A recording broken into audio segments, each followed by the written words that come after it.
This week on Arizona Illustrated, a new exhibition at the Tucson Museum of Art explores 2,000 years of Andean tradition. Contemporary artists are showing us that cloth can be a viable medium for making social critique. We have artists who are using textiles to think about stories of how resources get used, how cloth tells us about the movement of people. University of Arizona students take campus safety into their own hands. Safety should be free, and it should be for everybody. But until we all commit to that and are all willing to help support that and watch out for each other, it's not gonna improve. A temporary measure during the pandemic looks to find lasting support. Most people don't understand what it would be like to have a stranger come into your home, do very personal tasks for your children, and to live in your same space with you for, anywhere from 20 to 80 hours a week. And fill your yard with native plants that help our environment. It has a fantastic fragrance. I don't think it really smells like lavender, but it's really a nice soapy kind of smell, and it is in the mint family.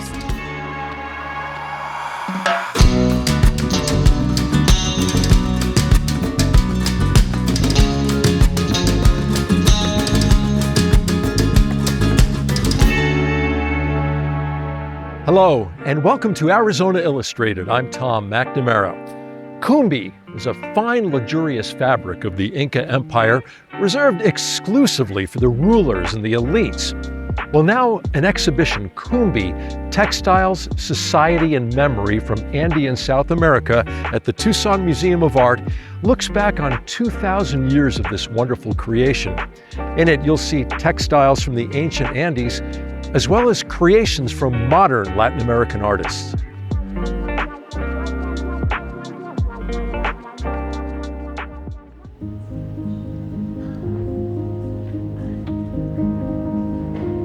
The word CUMBI comes from the Quechua language, which was the language spoken in the Inca Empire. And CUMBI was the term for the very finest tapestry woven textiles produced in the Inca Empire. It's a term that invites us to think about how textiles are part of societies.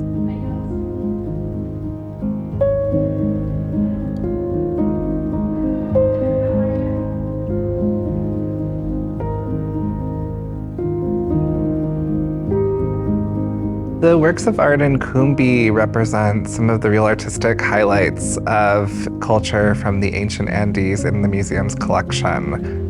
We have textiles that are woven with techniques that are best expressed in ancient Peru. It's said that Andean weavers developed techniques that are unknown anywhere else in the world. There's a textile in the exhibition that was woven on the north coast of Peru around 1,000 years ago. And it's a textile that shows many images of felines. They almost look like they're processing with their paws up. It's a piece that was really expertly woven. There are 5 different panels that make up the textile. Artist or artists who were involved in the making of this work joined them together really beautifully so that a tale that begins on one panel continues over onto the next. The pieces that you're seeing here are the borders of a textile that no longer exists. And they're these wonderful borders that show us all kinds of animal and plant life, almost sprouting along the edges. Cloth shapes the social world in a number of ways. There are textiles here that tell us about gender identities, about social status, about ethnic identities, and that would have been markers for their wearers in ancient cultures. There are also ways in which cloth today can be used to think about changing society and shaping society. Contemporary artists are showing us that cloth can be a viable medium for making social critique. We have artists who are using textiles to think about stories of how resources get used. We have artists who are thinking about how cloth tells us about stories of the movement of peoples and ideas across the world. We have works that are helping us to think about how cloth can help us to see inequality. All of these are issues that artists are looking to address with their woven works. These works by Carolina Aranibar Fernandez are images of places across the globe. And what the artist does is she takes appliques of a kind sourced by Bolivian indigenous women weavers and cuts them into these kind of cartographies, and then printed over them there are images of the kind of topographical visualization of regions affected by mining.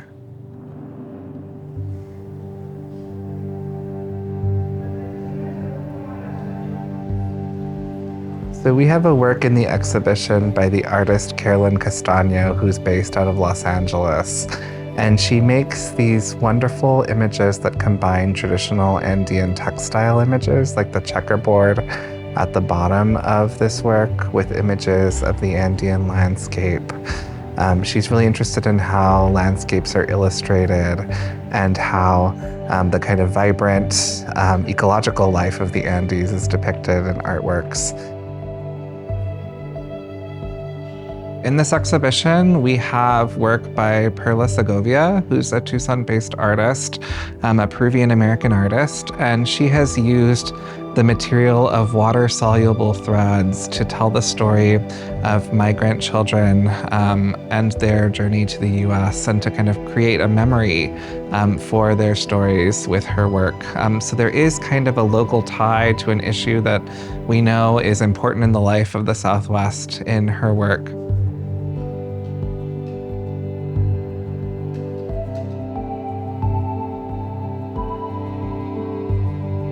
When you're creating an exhibition, one of the things, especially for an exhibition like this one, that can be both the challenges but also the opportunities, right, is that each piece has its own story, but you're bringing them together in a way where you're trying to create a bigger story from their collectivity, right? There are over 70 works of art in CUMBI, some very old, some created just in the past couple of years.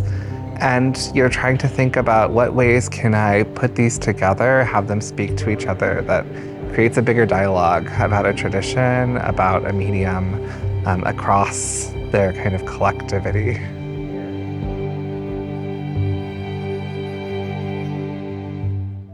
Sadly, school shootings like the fatal attack on Dr. Thomas Meixner here at the Harshbarger Building in 2022 occur all too often on school campuses. Campus Unarmed is a student advocacy group here at the University of Arizona whose aim is to foster more positive student-teacher relationships in an effort to make campus safer and to combat gun violence.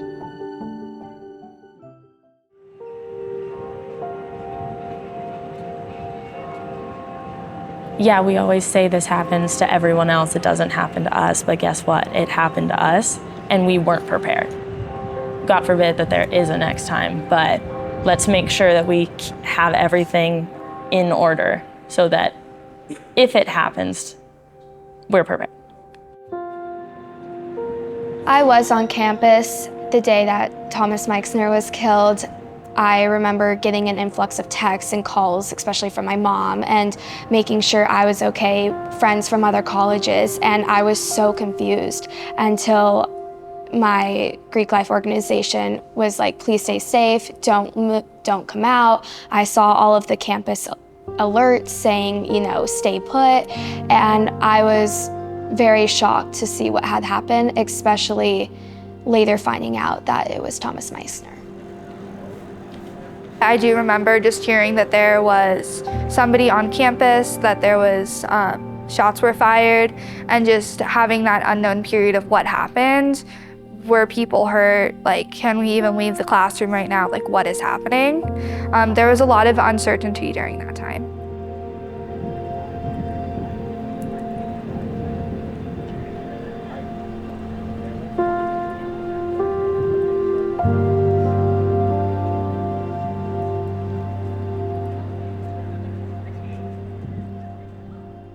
We're working with an initiative called Invent to Prevent. That's sponsored by the U.S. Department of Homeland Security. And it encourages students at these universities to think of a targeted violence group and work together to diminish that violence. We thought that school shootings was very relevant, especially on college campuses. So we wanted that to be our main focus. We got the ball rolling and this event came to be.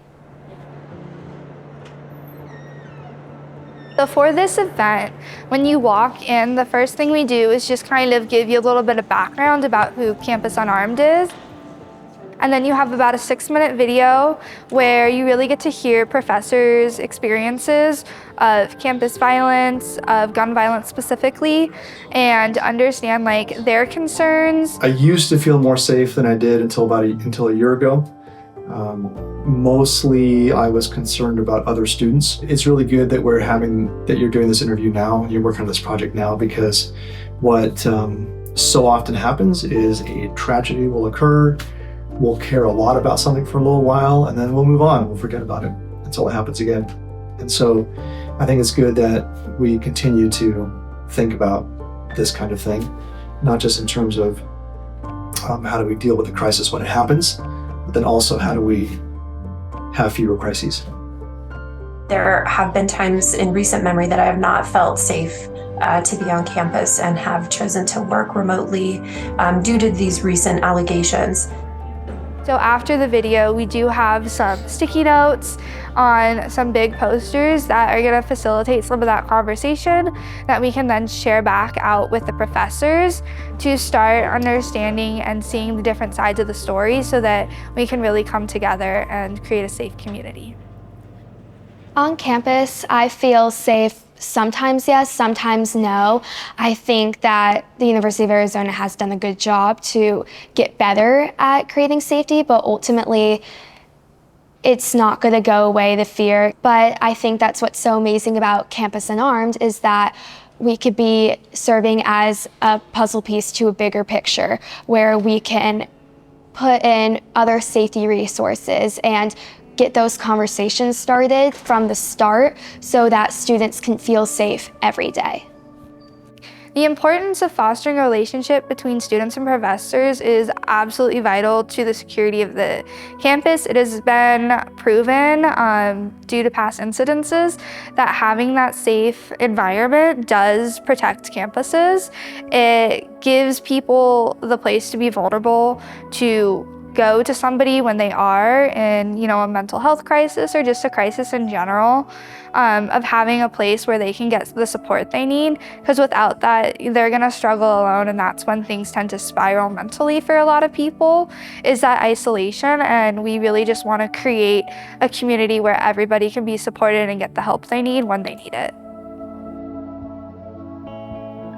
Safety should be free, and it should be for everybody. But until we all commit to that and are all willing to help support that and watch out for each other, it's not gonna improve. I want students and teachers to come out of this event with a greater sense of awareness. I find that sometimes after a big event like this occurs on campus, it's talked about a lot and then it trickles off and nobody thinks of it again. But with Campus Unarmed, we want the students and teachers to feel like they can have a connection with one another. We want students and teachers to continuously work on that warm environment, to create those conversations that may be uncomfortable, but ultimately makes people want to feel included and part of this topic, because from the beginning, we want people to feel safe and not feel like they don't have a relationship and that they need to create a catastrophic event.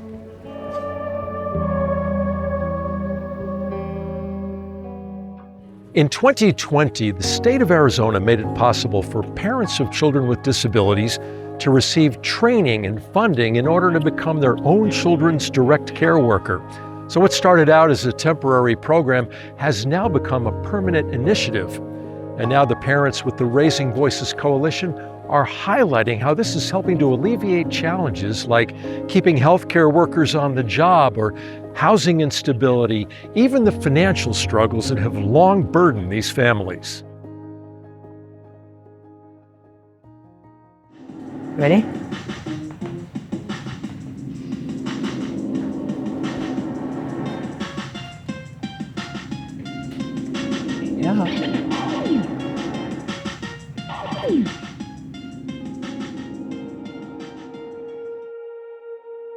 Tyson was born at 40 weeks, no complications at that point. When he was 6 months old, he contracted bacterial meningitis that caused a really severe traumatic brain injury. And as a result of that brain injury, he has lifelong complex epilepsy and cerebral palsy.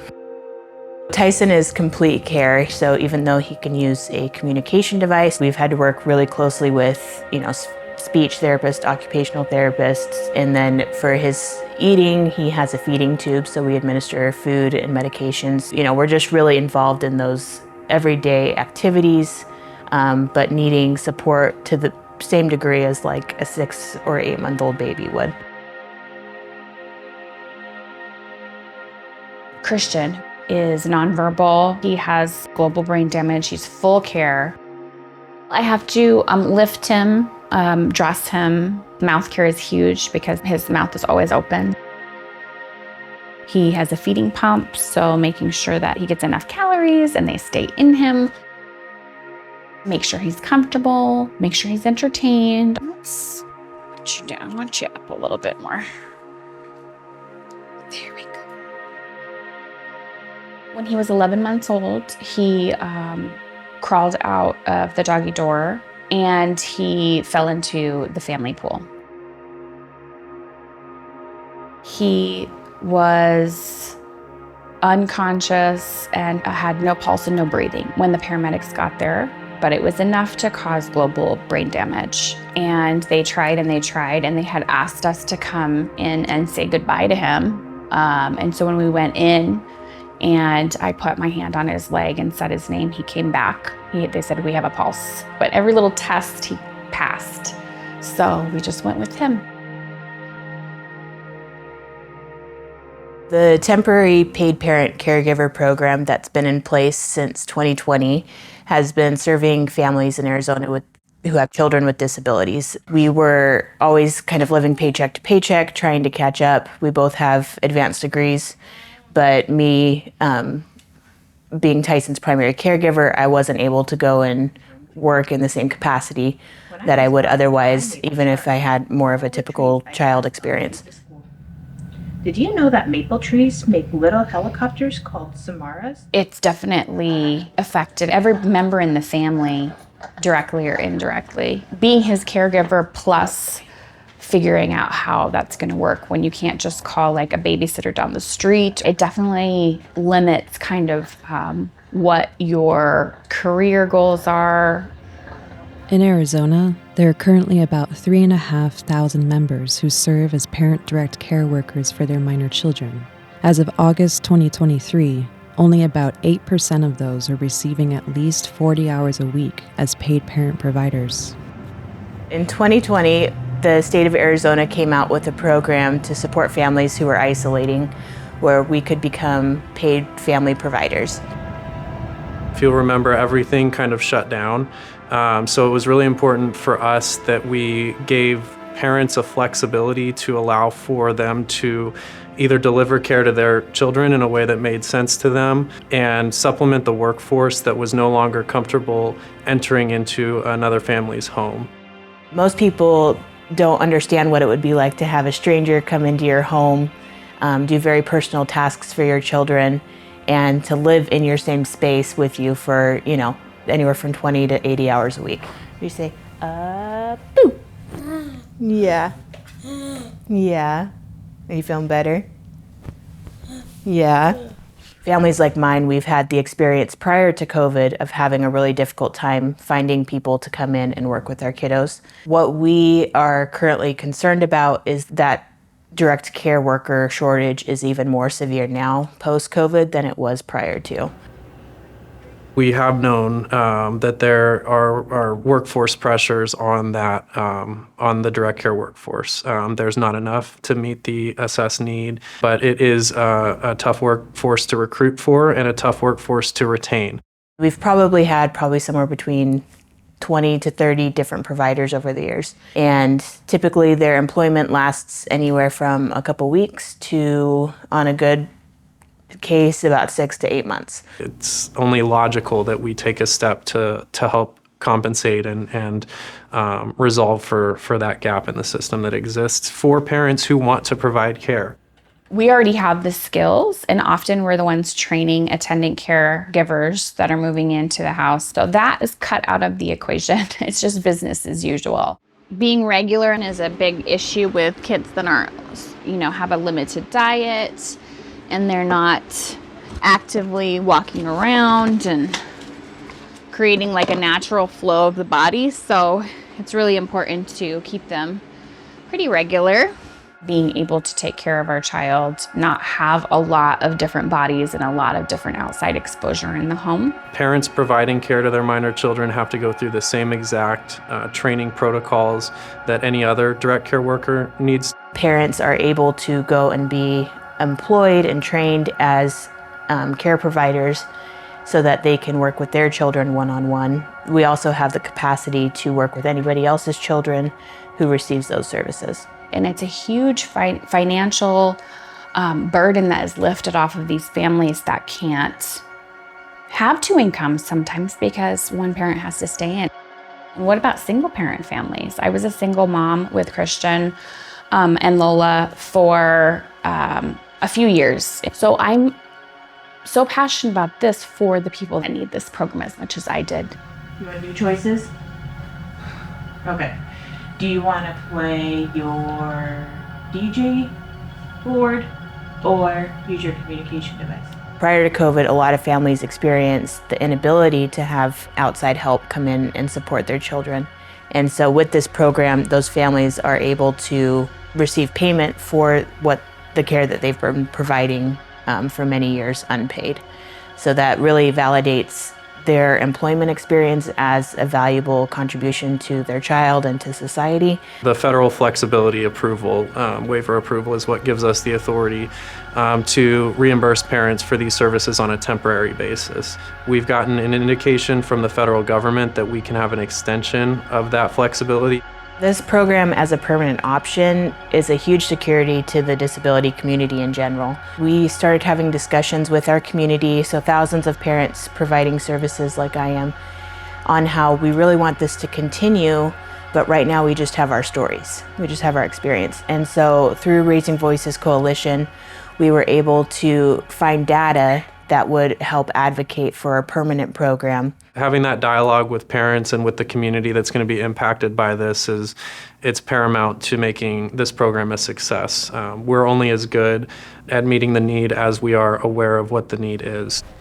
It means that families will be able to think long term, not just a few months ahead, and they'll be able to financially plan and plan the care, organization of their household on a more permanent basis. I'm able to relax definitely a lot more and enjoy Christian. It's a very stressful life having a child that has special needs, and the world is not built for him. But this program is just one more thing that takes a weight off of our shoulders. When I have support from an outside provider at least 20 to 40 hours a week, it helps me survive the best. So I'm able to have that balance of being his care provider when it's needed and then also have that outside support. I don't see this program taking away jobs from anyone. I think it just adds jobs to the community as well as really puts the career caregivers where they're most needed. We're really excited to make this a permanent feature of the Access program for those minor members being served in our long-term care program. Having this program allows single-parent families, rural families, low-income families not to have to rely on state assistance. It helps us focus on that rather than worrying about making ends meet. We hope to see this move across the country to really support families and individuals with disabilities across the board. I feel like it's a win-win all the way around.